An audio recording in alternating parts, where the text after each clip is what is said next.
আজকে নেত্রকোনা জেলার কলমাকান্দা উপজেলায় বাংলাদেশ সেনাবাহিনী বিশেষ অভিযানে সীমান্তের চোরাকারবারি সিন্ডিকেটের নুরুজ্জামান সীমান্ত মাফিয়ার অন্যতম সদস্য হুমাজুন এবং মোহাম্মদ মাওলাকে গ্রেফতার করে। তাদের গোডাউন হতে ৮০ বস্তা চিনি এবং ৫ পিস কম্বল ধরে। সেনাবাহিনীর অভিযান এখনও চলমান। বিস্তারিত দেখুন নেত্রকোনা জেলা প্রতিনিধি লুৎফর জামান ফকিরের প্রতিবেদনে। চেয়ারম্যান কলমাকান্দা সদর ১ নং ইউনিয়ন পরিষদ। আমার নাম আব্দুল আলী বিশ্বাস।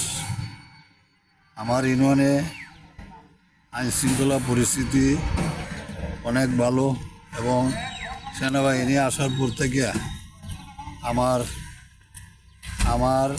ইউনিয়নে এবং আমার থানা সদরের চেয়ারম্যান আমি। আমার থানায় কোনো আইনশৃঙ্খলা বিঘ্নি নাই এবং এই কোনো সহিংসতা নাই, কোনো জ্বালাপোড়া নাই, কোনো মানুষের উপর কোনো অত্যাচার নাই, অভিযান নাই। নীরব নিস্তব্ধভাবে সেনাবাহিনীরা আছে, টহল দিচ্ছে এবং মানুষ শান্তিপ্রিয়ভাবেই আছে।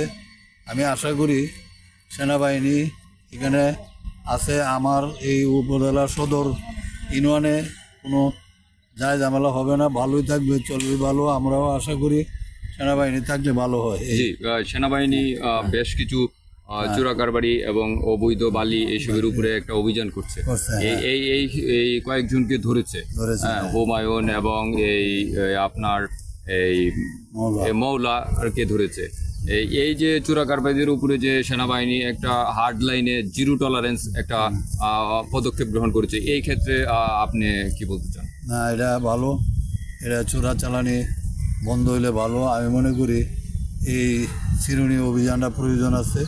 আরও যারা আছে এদেরকে ধরে আইনের আওতা আনা প্রয়োজন, যাতে এদিকে যে দুইটা সীমান্ত এলাকা এদিকে যাতে চোরাচালানিটা না হয়। চোরাচালানিটা না হইলে আমার থানা পরিস্থিতি ভালো থাকবে। এই